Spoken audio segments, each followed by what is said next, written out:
There was a card game. It looked like 400. There was a group doing their prayers, and as soon as they finished, another group began. The prayer corner was rarely unoccupied these days, and the same could be said for this house. It was Abdullah's house, and there was talk about Abdullah's whereabouts, but they were all rumors and remained unconfirmed.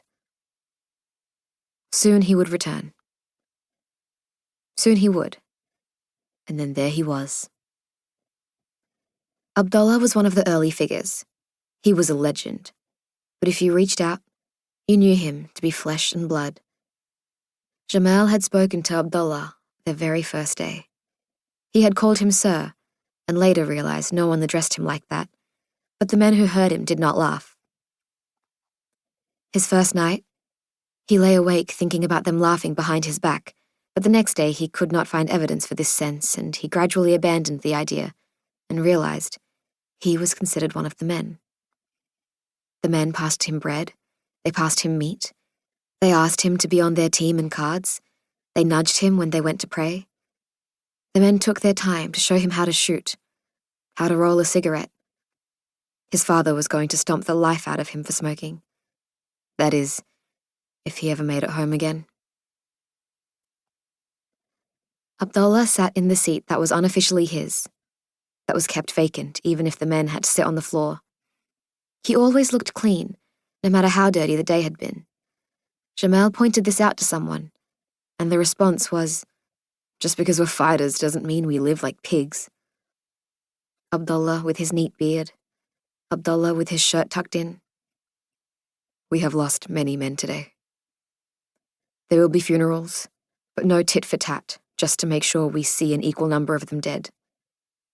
We'll go visit the families and make sure that they get the help they need. Keep your weapons close in case some see this as a suitable time to attack. There will be people who wish to join our cause. Remember, this is not a matter of numbers, but about having people we can trust with our lives." Abdullah looked down at his plate as someone asked the names of the men. Abdul Razak, Hamza, Ahmed Zain, Tariq ibn Ezzeddin. They were silent and ate quietly. Some men left. Some prayed. Some continued with the game of cards. Later, Jamal considered this the greatest lesson of his life. Rage could be quiet. Rage could be the scream kept inside. Rage could be patience as they buried their dead and went about their lives.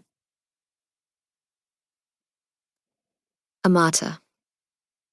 When the news came about Susan and the truck and the building and the dead, Jamal and the men cleared out because Abdullah was in a rage. The internal story differed to the official story, but both versions had holes. Abdullah lined them up as if before a firing squad and demanded they speak. Who supplied the truck? Who supplied the bombs?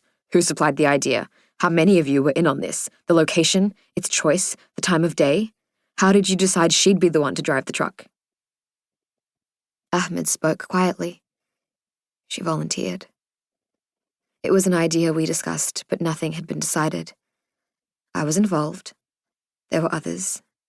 And I suppose we believed this way we could make a point to the world. And what point is that? That her life is worthless enough to throw away in this way? It's not like that. Then how is it? Explain it to me so I understand. They can kill us just as well. What difference does it make? They are more powerful, but we can make a point that we are not afraid, that we will persist with this even at the cost of our own lives. We are not afraid, Abdullah. We are not afraid. Do you understand? But I am. We fight for this, and in the end we kill ourselves as easily as they kill us. Why the fight if there is no one left? Abdullah turned from them, and they avoided looking in his direction. They avoided thinking about the end of Susan's life. If she had maintained her certainty, or if there had been a moment, the impending afterlife, the Creator, and she had been afraid. We will not turn her into a martyr.